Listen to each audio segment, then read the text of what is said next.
السلام علیکم، کیسے ہیں میرے پیارے پیارے بچوں؟ مجھے امید ہے کہ آپ سب بالکل خیریت سے ہیں اور ساتھ ساتھ اپنی قربانی کے جانوروں کا خیال رکھ رہے ہوں گے۔ بچوں، قربانی کے جانوروں کا بہت زیادہ خیال رکھنا چاہیے، ان کے پانی کا، ان کے کھانے کا، ان کی صفائی کا، ان کو ٹہلانے کا۔ ان کے ساتھ کسی قسم کی کوئی زیادتی نہیں کرنی چاہیے، ان پہ سواری نہیں کرنی چاہیے، ان کو چھیڑنا بھی نہیں چاہیے۔ آج جو کہانی میں آپ سے شیئر کرنے جا رہی ہوں وہ کہانی ہے حضرت ابراہیم علیہ السلام اور ان کی قربانی کی۔ چلیں میں آپ کو کہانی سناتی ہوں۔ حضرت ابراہیم علیہ السلام کی عمر 86 برس تھی جب اللہ پاک نے انہیں ایک خوبصورت فرزند عطا فرمایا جن کا نام حضرت اسماعیل علیہ السلام تھا۔ حضرت اسماعیل علیہ السلام ایک اچھے اور فرما بردار بیٹے تھے جو کہ اپنے والد کی طرح اللہ پاک کی عبادت کرتے تھے اور سیدھے سچے راستے پر چلتے تھے۔ ایک رات حضرت ابراہیم علیہ السلام نے خواب دیکھا کہ اللہ پاک کی طرف سے انہیں اشارہ ہوا، اے ابراہیم علیہ السلام، اپنی سب سے عزیز ترین ہستی اپنے بیٹے حضرت اسماعیل علیہ السلام کو اللہ پاک کی راہ میں قربان کر دو۔ انہیں زیادہ تر خوابوں کے ذریعے ہی اللہ پاک کا حکم ملتا تھا۔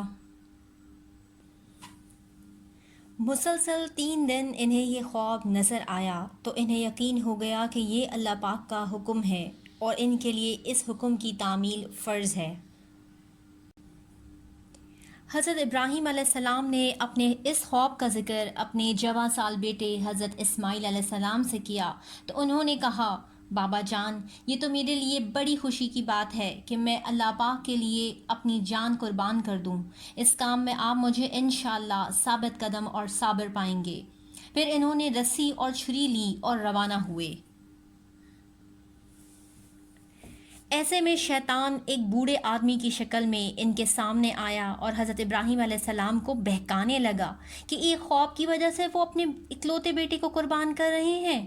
حضرت ابراہیم علیہ السلام نے اس کی بات نہ سنی اور سفر جاری رکھا۔ شیطان دوبارہ آیا اور انہیں کچھ اور قربان کرنے کو کہا اور یہ بھی کہا کہ آپ اپنے بیٹے کو کیوں قربان کرنا چاہتے ہیں؟ شیطان نے 3 بار انہیں وسوسے ڈالے اور حضرت ابراہیم علیہ السلام نے 3 بار ہی اسے پتھر مارے۔ آخر کار شیطان ہار کر واپس چلا گیا۔ حضرت ابراہیم علیہ السلام اور حضرت اسماعیل علیہ السلام کے لیے یہ ایک مشکل ترین امتحان تھا۔ یہ ایک دل دہلانے والا عمل تھا۔ حضرت ابراہیم علیہ السلام نے اپنے بیٹے کو زمین پر لٹا دیا۔ حضرت اسماعیل علیہ السلام نے کہا، بابا جان، میرے ہاتھ پاؤں باندھیں کہ مجھے کوئی مشکل نہ ہو اور آپ اپنی آنکھوں پر پٹی بھی باندھ لیں۔ میرا چہرہ زمین کی طرف کر دیں کہ آپ کو میری آنکھیں نہ دکھائی دیں، اور اس کا بھی خیال رکھیے گا کہ میرا خون آپ کے کپڑوں کو نہ لگے، کہ میری والدہ کو میرا خون نہ دیکھنا پڑے۔ یہی وہ لمحہ تھا جو زمین کے ساتھ عرش بھی ہل گیا۔ اپنے رب کے عشق کی انتہا تھی۔ زمین ساکت ہو چکی تھی، چھری چلنے ہی والی تھی کہ خاموشی کا سینہ چیرتی ہوئی گونجدار آواز سنائی دی، اے ابراہیم علیہ السلام، بے شک ہم نیکی کرنے والوں کو اچھا بدلہ دیتے ہیں۔ یہ آپ کا امتحان تھا جس میں آپ دونوں کامیاب ہوئے۔ ہم نے آپ کی قربانی کو قبول کیا۔ اللہ پاک کے دوست خلیل اللہ حضرت ابراہیم علیہ السلام یہ دیکھ کر بہت خوش ہوئے اور انہوں نے اللہ پاک کا شکر ادا کیا۔ تمام عالم اسلام کی دنیا حضرت ابراہیم علیہ السلام اور حضرت اسماعیل علیہ السلام کی اس قربانی کی یاد میں عید الاضحیٰ مناتی ہے۔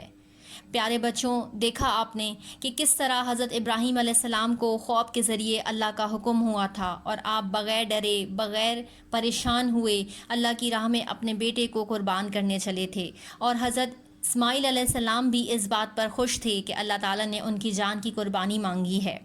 حضرت ابراہیم علیہ السلام سے اللہ تعالیٰ نے بہت امتحان لیے اور آپ نے ہر امتحان میں اللہ تعالیٰ کا حکم مانا اور کامیاب ہوئے۔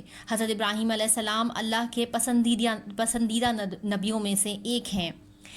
میرے پیارے پیارے بچوں، مجھے امید ہے کہ آپ سب بھی اپنی قربانی کا بہت خیال رکھیں گے۔ اس میں غریبوں، مسکینوں اور یتیموں کو شریک کریں گے اور اللہ کی راہ میں ہمیشہ خرچ کرتے رہیں گے۔ آئیے ہم سب مل کے دعا کرتے ہیں کہ اللہ تعالی ہماری اس قربانی کو قبول فرمائے، آمین۔ میرے اس چینل کو سبسکرائب کریں، اپنے دوستوں کے ساتھ شیئر کریں اور ان کو بتائیں کہ اس چینل پہ بہت اچھی اچھی کہانیاں ہوتی ہیں جو ہمارے لیے بہت فائدہ مند ہے۔ انشاءاللہ میں اگلی کہانی کے ساتھ پھر آؤں گی۔ اللہ حافظ۔